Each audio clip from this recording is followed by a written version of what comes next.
Massachusetts is often noted for having some of the toughest gun laws in the country.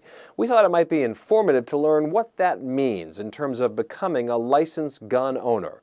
Let's say you're a resident of the Commonwealth and you don't currently own a firearm, but you decide, for whatever reason, hunting, sport, protection, that you'd like to become a licensed gun owner. What exactly is the process, and where do you begin? So the very first step would be to take a firearm safety class. Like on a weekly basis, how many of these applications do you go through? Jim McIntyre is the police chief in Stoneham. Under the laws of the Commonwealth, local police chiefs are the licensing authority. They decide who in their communities is granted a firearms license. It takes a lot of time. As a chief, that's a pretty responsible part of your job, is making sure that the people that you are providing licenses to carry to are suitable candidates. So it's something you don't want to make a mistake on. The first part, Massachusetts legal requirements. As Chief McIntyre mentioned, the first step to obtaining a license is to take a Massachusetts Certified Firearms Safety course. They are offered at gun clubs, ranges, and firearms schools throughout the state, such as Boston Firearms Training Center in Everett. Tom Sheffro is the owner. We go over all the mass laws, storage, transportation, all that stuff. Then after that, we watch a quick little video of how the firearm works, and then we do all the hands-on training.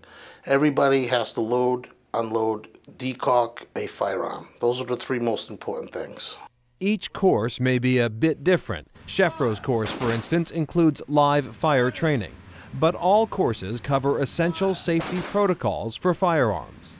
How to hold it, how to load it, unload it, aim it, grip, stance, sight alignment, all that stuff. And then safely being able to shoot it without hurting yourself or somebody else. A certificate from the instructor verifies you have completed the course. The next step is to fill out an application, which can be found online at the state's Firearms Records Bureau website or by visiting your local police department or their website. You'll have to answer a series of questions about your background, provide 2 references, and state the reason you are requesting a firearms license. You must be 21 years of age to apply for a license to carry, 18 years old for a more limited firearms identification card, which is also available at 15 with parental consent.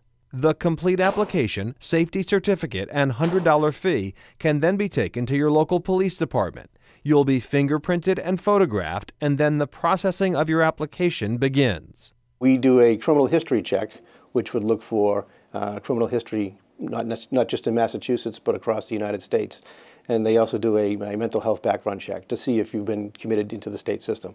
That application then lands on the chief's desk, who also reviews his department's own information that might not have shown up in the background check. Someone who's been taken into protective custody or had domestic violence issues in the community. I like the system. It's local control. So as a chief, you have a pretty good feel of who the people are that live in your community. And by giving us the ability to take a look at someone's background and decide on a local level as to whether or not they're a suitable candidate, I think it's a great safety issue. If the chief grants a firearms license to an individual, the next step, if they choose, is to purchase a firearm. But even then, there are more checks. You must show your license at the store, and they confirm with the state database that it is valid. Then there's a lengthy federal questionnaire to complete, and another federal background check to clear before the gun purchase can be made. The process takes 15 to 20 minutes, and then your firearm will also be registered with the Commonwealth. Jack Gallagher, owner of the Collectors Gallery Firearms Shop in Stoneham, says there is one more form. Then I have to go through the state regulations, which is give you the Massachusetts Safety Warning Disclosure, tell you about the trigger lock law, tell you how to load, unload, safely store, gauge safeties, load a round indicator, magazine disconnects, and so forth. Wow.